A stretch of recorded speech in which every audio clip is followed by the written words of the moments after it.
സ്വയംഭൂ വിഗ്രഹങ്ങൾ എന്നാൽ എന്താണെന്നൊരു ചോദ്യം വന്നിട്ടുണ്ട്. സ്വയംഭൂ എന്ന് പറഞ്ഞാൽ തനിയെ ഉണ്ടായതെന്നാണ്. വളരെ ചുരുക്കമേ ഉള്ളൂ. ചില പ്രത്യേക സ്ഥലങ്ങളിൽ ചില ശിലാവിഗ്രഹങ്ങളും തടിയിൽ ഉള്ള ചില പ്രതിഷ്ഠയുമൊക്കെ തനിയെ ഒരു വിഗ്രഹത്തിൻ്റെ ആകൃതി രൂപപ്പെടാറുണ്ട്.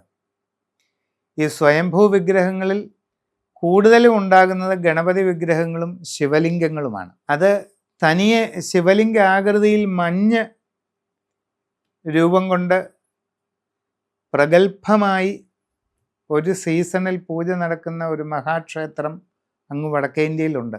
അതുപോലെ ശിലാഖണ്ഡങ്ങൾ തനിയെ വളർന്ന് ശിവലിംഗങ്ങളുടെ ആകൃതി രൂപപ്പെട്ട് വന്ന ക്ഷേത്രങ്ങൾ ഒട്ടേറെ ഇന്ത്യയിലുണ്ട്.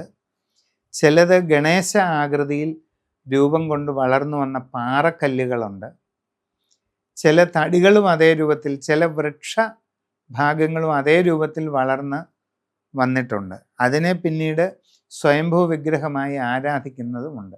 ഒരു പ്രത്യേകമായ പശ്ചാത്തലത്തിൽ രൂപം കൊണ്ട് വരുന്ന മൂർത്തിഭാവത്തിലുള്ള ഒരു കാര്യമാണ് സ്വയംഭൂ വിഗ്രഹ ആരാധന. മറ്റ് വിഗ്രഹങ്ങളെ അപേക്ഷിച്ച് എണ്ണത്തിൽ കുറവാണ്.